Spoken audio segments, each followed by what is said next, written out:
পূর্বাঞ্চলের সভাপতি মাননীয় ইব্রাহিম শেখ এবং সুপ্রিম ব্লক কংগ্রেসের অন্যতম সদস্য শাকির আহমেদ এবং অন্যান্য আরো নেতৃত্ব, আপনারা ইতিপূর্বে অবগত হয়ে গেছেন যে আজকে আমরা এখানে প্রতিবাদ সভা করছি সুপ্রিম ব্লক কংগ্রেসের নেতৃত্বে, হারোয়া অঞ্চল কংগ্রেসের উদ্যোগে। আমরা খেটে খাওয়া মেহনতি মানুষ, জনসাধারণ, শ্রমজীবী, রাজমিস্ত্রি, বীর শ্রমিক, হকার, মুসলিম, হিন্দু, ব্রাহ্মণ, হাড়ি, গৌর, মুন্সি, কুমার, কামার, সকল হিন্দুদের মানুষের জন্য আমাদের দাবি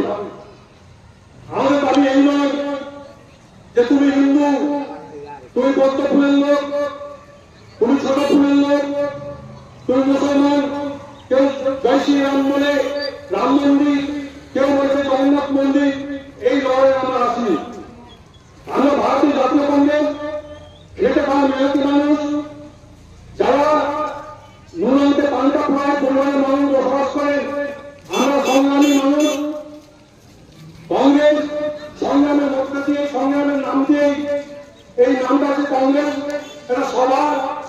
সেই কংগ্রেস যখন ভারত সংকট দেখালে, ভারতে ইংরেজদের অপশাসন চলে, ইংরেজকে সরার জন্য মাত্র ৭২ জন সংখ্যায় সদস্য নিয়ে ১৮৮৫ খ্রিস্টাব্দে ২৮শে ডিসেম্বর কংগ্রেসের গঠিত হয়। তখন ইংরেজরা এবং ইংরেজদের যারা পাঁচাকুয়া, প্রতিচাকুয়া, তল্পিবাহ ছিল, তারা হেসেছিল এই মাত্র ৭২ জন নিয়ে ইংরেজদেরকে আমাদেরকে তার দেশ থেকে, ভারতবর্ষ থেকে। ভাবুন বিষয়টাকে কেন বলছে। ১৮৮৫ খ্রিস্টাব্দে ২৮শে ডিসেম্বর কংগ্রেস যেদিন প্রতিষ্ঠা হয়, সেদিন সবাই হেসেছিল যে এই কদম মিলেই ভারতবর্ষ থেকে ইংরেজদেরকে সরাবে।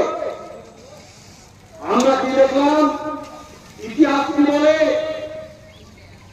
আমরা কোথায়, সেটা এখন আমরা বর্তমানে বুঝতে পারছি যে মহাত্মার নেতৃত্বে, খান আব্দুল গফফার খানের নেতৃত্বে,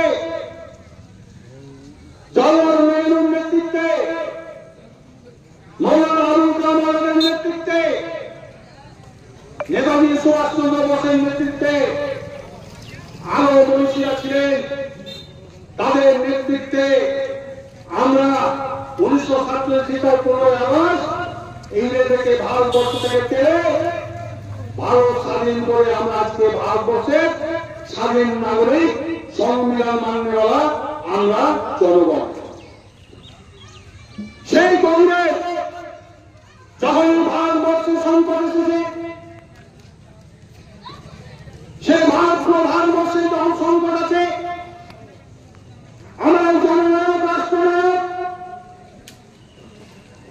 জননেতা রাহুল গান্ধী ৪,০০০ কিলোমিটার পায়ে হেঁটে ভারতবর্ষের বিশাখাপত্তনম থেকে শুরু করে কাশ্মীর পর্যন্ত মানুষের দুর্দশার কথা, দুঃখের কথা, মহিলাদের কথা, দুঃখের কথা, যুবদের কথা, বেকারদের কথা, শহীদদের কথা প্রতিনিয়ত এড়িয়ে যাচ্ছে, লড়াই করে যাচ্ছেন, সংবিধান বাঁচাও রেলি করছেন।